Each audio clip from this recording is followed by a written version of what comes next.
Les Pyrénées dans vos chaussures. Dans les pas de Ramon. Pas à pas. Mot à mot. Laissez-vous cheminer sur un itinéraire scientifique.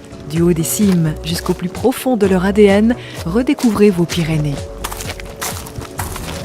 Aujourd'hui, le carnet s'ouvre sur biodiversité d'une bouse de blonde, avec la participation de Jean-Pierre Lumaret, chercheur au Centre d'écologie fonctionnelle et évolutive, professeur à l'Université de Montpellier.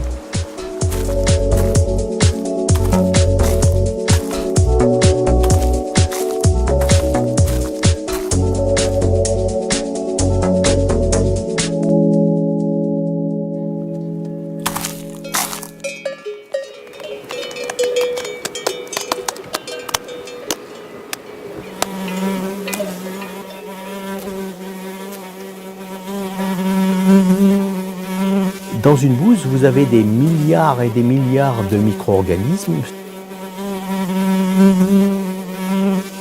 Des mouches, des coléoptères coprophiles qui ont comme rôle écologique, ce sont plutôt des prédateurs, des coprophages consommateurs des bouses, des insectes parasites qui sont des parasites de tous les insectes qui arrivent dans les bouses, des acariens,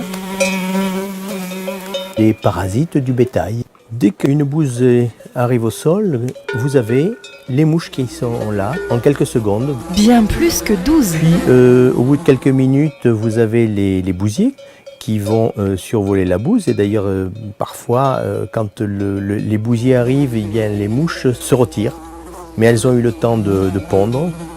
Puis vous avez les insectes prédateurs qui viennent un peu plus tard parce qu'ils vont se nourrir des bousiers et des larves de mouches. Donc vous avez un ordre assez intéressant. C'est pareil de Mulhouse à Toulouse.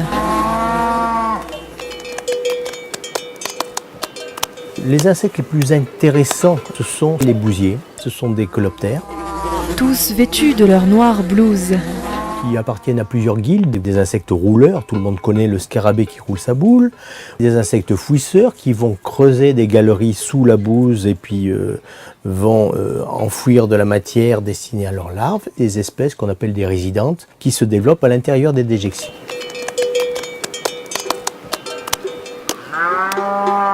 Alors le rôle, c'est le recyclage des déjections, mais pas que. Les insectes creusent des galeries. Ces galeries favorisent la percolation de l'eau dans le sol, les échanges gazeux entre la surface et la profondeur, mais pas que. Les insectes vont enfouir les déjections, une partie seulement va servir à leurs larves et le reste va se minéraliser sur place, mais pas que. Le travail mécanique de ces insectes qui malaxent la matière, ils vont détruire des œufs et même des larves, des parasites internes du bétail, donc réduire naturellement le parasitisme, mais pas que. Le plus important, c'est que les bousiers, creusant le sol, vont ramener des micro-organismes du sol et en circulant dans les bouses, vont ensemencer à cœur les déjections. Et ce sont ces micro-organismes qui participent à la transformation en humus. Ce mélange entre sol et bouse, du fait de l'activité mécanique des bousiers, qui va conduire à la disparition totale de la bouse. Et tout ça au ras de la pelouse. On voit des argus, des petits papillons bleus qui sont autour des bouses ou sur les bouses. Ils vont pomper l'eau. Ils vont chercher également les sels minéraux qui sont dans les bouses. On voit également des abeilles qui, en période de forte chaleur, viennent pomper l'eau. Cette eau va être ensuite reventilée dans les ruches pour la ventilation du couvain. Par contre, ce qui peut arriver, c'est que dans ces bouses, on peut trouver des résidus médicamenteux et ces résidus peuvent affecter, en plus de la faune coprophage, ces insectes qui viennent là pour pomper l'eau ou trouver de l'azote. Et là, c'est la loose.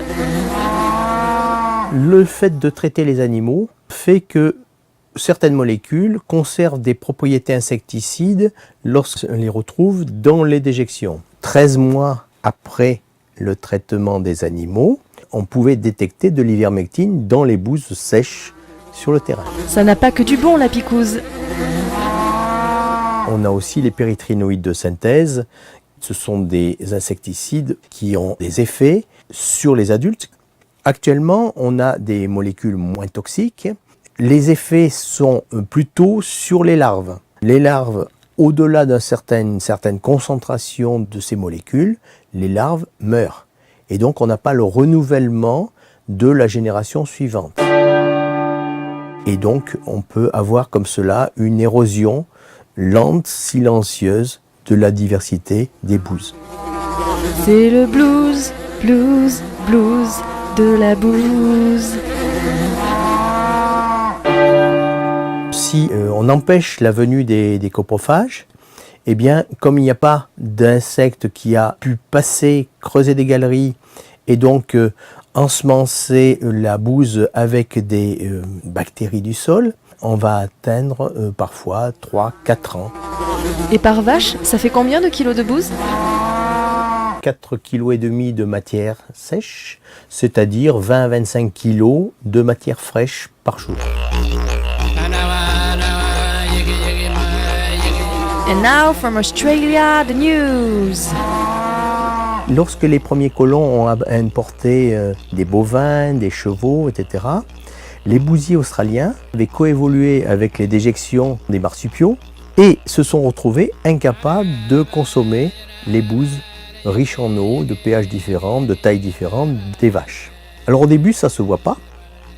Et puis les bouses se sont accumulées, le cheptel a augmenté et dans les années 1960, les Australiens avaient à peu près 30 millions de bovins, 12 bouses par jour, non recyclés, qui mettaient jusqu'à 7 ans avant de disparaître. La surface cumulée annuelle des bouses déposées par les vaches australiennes, c'était 1 million d'hectares, chaque année, sous la bouse. Plus que la surface de la région andalouse. 1 million d'hectares qui disparaissent. La surface utile du pâturage diminue, la productivité diminue. Et quand les bouses finissent par disparaître, eh bien dans ces emplacements, la richesse floristique va changer. Vous avez favorisé des espèces végétales non consommées par le bétail. Donc en fait, les Australiens ont dépensé des millions de dollars australiens. Il en a fallu du flouze pour arriver à bout des bouses. Pour importer à grands frais des bousiers provenant du sud de l'Afrique et de la région méditerranéenne pour pallier ce problème-là. Des solutions pour le petit peuple des bouses ? L'idée, c'est de ne traiter que les animaux qui en ont besoin. De traiter au moment où les insectes coprophages sont moins actifs. Les animaux traités avec des molécules très toxiques pour les insectes soient rassemblés sur une petite surface et non pas disséminés sur l'ensemble du pâturage. Et donc les déjections toxiques vont être concentrées et on peut les éliminer plus facilement.